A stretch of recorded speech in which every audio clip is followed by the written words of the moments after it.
Welcome to Abundance Tinkered, Abundant Tinkering of the Forgotten. I'm making this podcast because I find a lot of things interesting and I need a place to talk about them. So if in the off chance your soul has found this podcast, I hope you're able to connect to it because the books I'm going to read and discuss are interesting. When I was thinking about what to call this podcast, the name sort of popped into my head. I don't know why, it just was weird. I was like, oh, tinkering, people playing around with stuff and trying to fix it or messing around with it somehow.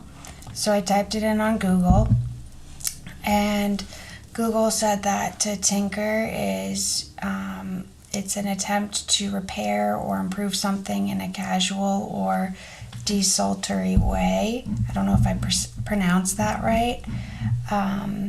If I don't pronounce something right, bear with me. And then after that it says often to no useful effect. But what's funny is when I typed that into Google, and I took screenshots and I'll put these on my Instagram, but when I typed this into Google, the first result that actually came up was it said Tinkered Thinking, and it was a song. And so I clicked on the definition first, and then I clicked, I went back and I clicked on that song, and what was even funnier is the song came up on the right with Apple Music, but what came up on the actual Google result was this thing, let me bring it up if I can. I think, is it still, you have to bear with me, still recording, sweet. Oh, where'd it go? Let me type it in again. Oh yeah. Tinkered Thinking. Okay. What comes up is it says tinkeredthinking.com. Tinkered Thinking, the resulting framework appears to tie together many topics explored on Tinkered Thinking over the years, such as resilience, struggle, patience, curiosity. And then underneath that, there's like a sub links that you can go to on the website. One of them, it says most popular, and it says what is your passion, the only tool, and then it says imaginative, and then something. It's just interesting. An archived post says where is my mind. There's a Tinkered Thinking bookstore, podcast. It's just interesting. Oh, they have a Twitter at Tinkered Thinking. Twitter. I'm gonna have to look into that. One of the things that it says on this is the more crucial it is that we abandon our dystopian ideas and embrace a positive vision of tomorrow. Damn, they've got something good here, and they've got an Instagram. Definitely gonna look into that. But anyway, the other part of this name is abundance and abundant, and something I've been really trying to stay on top of is manifesting. And I heard that on Sam Tripoli's podcast. He's literally the best. First of all, he's sober, so anyone who's able to do that, hats off to you. But he's a comedian. He's pretty cool. I like him because he will do these live shows on Rockfin, and you can send tips to people if you like them, whatever. But he also is on Spotify and YouTube and stuff, but he talks to his listeners, and I think that's pretty dope. So, so he also talks about manifestation.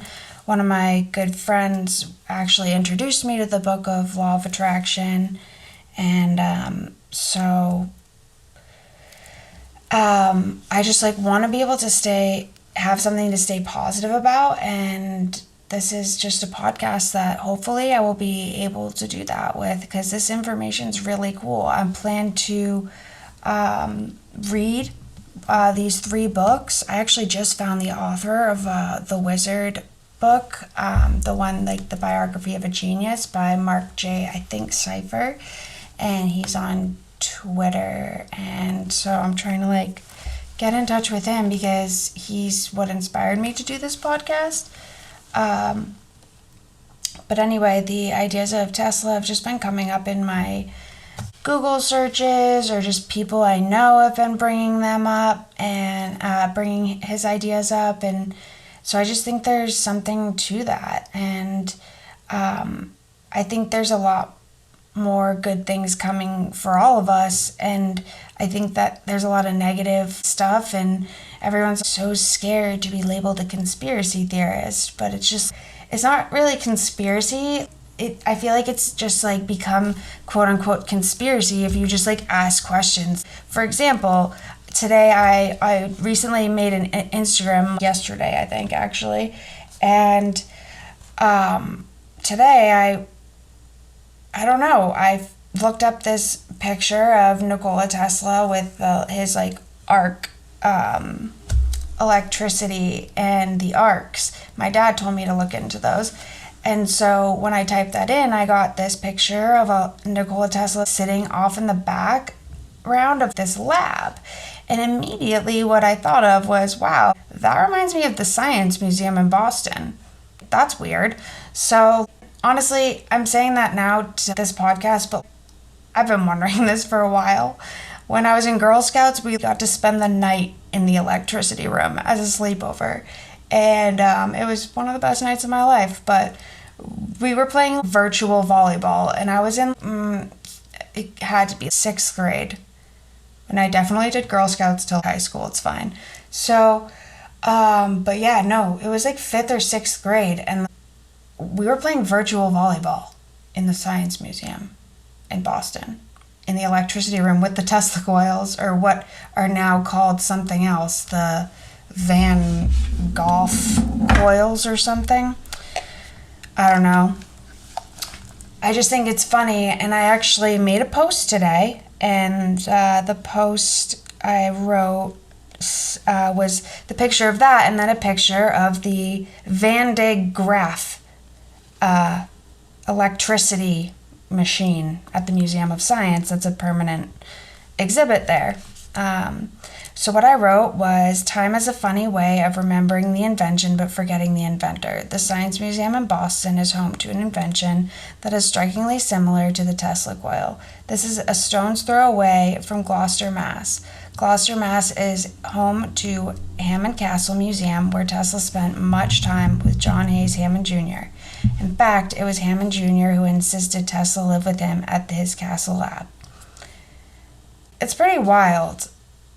And I'm going to read, I think how I'm going to do this is, I think the best thing to do would be to read from a primary source, which it's funny how most of our primary sources these days are Wikipedia and Reuters or whatever that's called. And it's just, my parents paid exorbitant amounts of money for me to go to college, and not once were we allowed to use anything from Google. And that's how this whole pandemic has been documented. It's just on Google. And the primary sources that are available, everyone just says those aren't accurate or they're not related, whatever. That's another story, and this, not for this. So I think I'm going to start with the autobiography of Nikola Tesla. The inventions, it's called My Inventions, and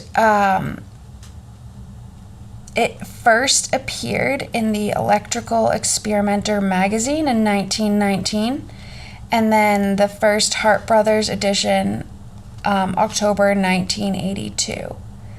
I believe this is a first edition, by the way, because there's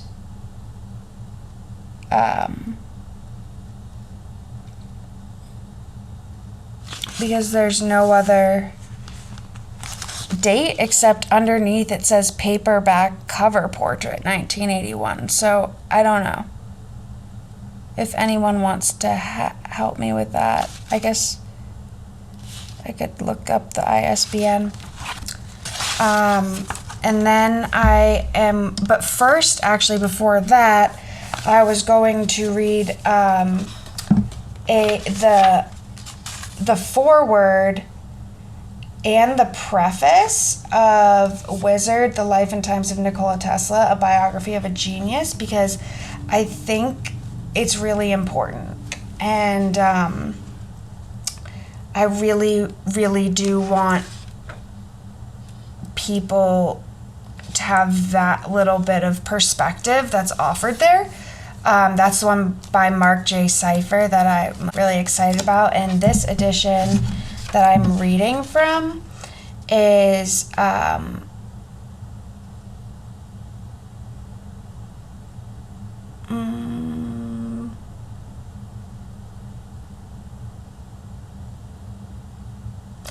I have such a hard time with these sometimes. I don't understand when it was printed. Because it says copyright 1998 and then comma 1996. And then it says first printing 1998. So I think I do have a first edition of this. But it has the foreword. I think it might be a second edition. I'm not really sure. So I'll figure that out too. But I do know that the third book I would like to get into, and I'm going to try to upload at least some reading every week. This is a first edition. So it was $100. It's called Secrets of Cold War Technology, Project HARP and Beyond. So I'm pretty pumped about that. It was published in Bayside, California by Borderland Sciences. By Jerry Vassilatos. It's really cool.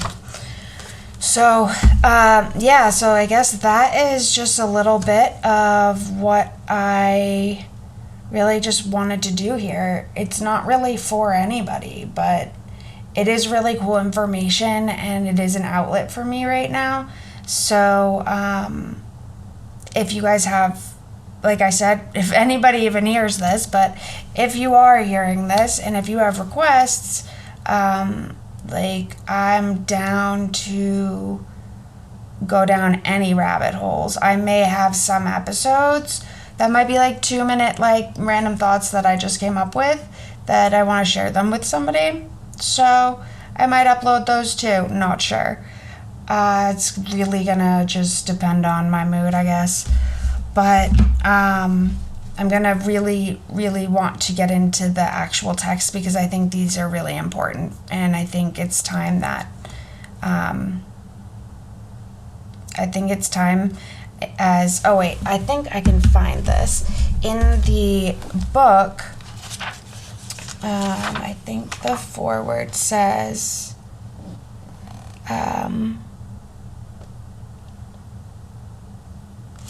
here we go. Since Tesla lived until the age of 86, the story spans nearly a century. Revered as a demigod by some in the New Age community, Tesla has, at the same time, been relegated to virtual non-person status by influential segments of the corporate and academic communities.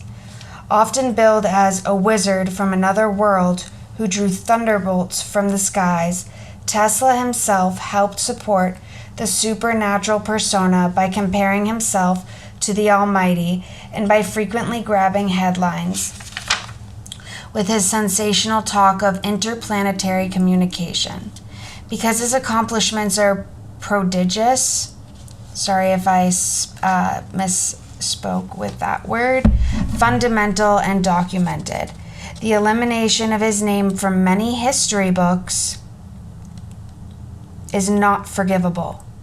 Again, The elimination of his name from many history books is not forgivable. Only by understanding why this occurred can we, as a modern people, hope to rectify this historical record for future generations.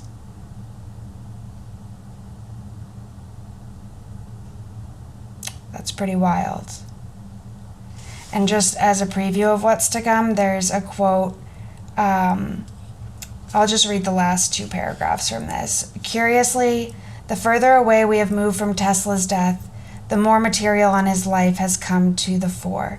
In particular, we must thank John O'Neill, the Tesla Memorial Society, the Tesla Museum in Belgrade, and the International Tesla Society, in parentheses ITS, for this occurrence, and the many Tesla researchers who have written so much about him of late and have participated in the various ITS conferences held every other year since 1984 at the site of some of his most spectacular experiments in Colorado Springs. Because Tesla's eye was always on the future, it seems appropriate to conclude this introduction with the opening lines from his autobiography.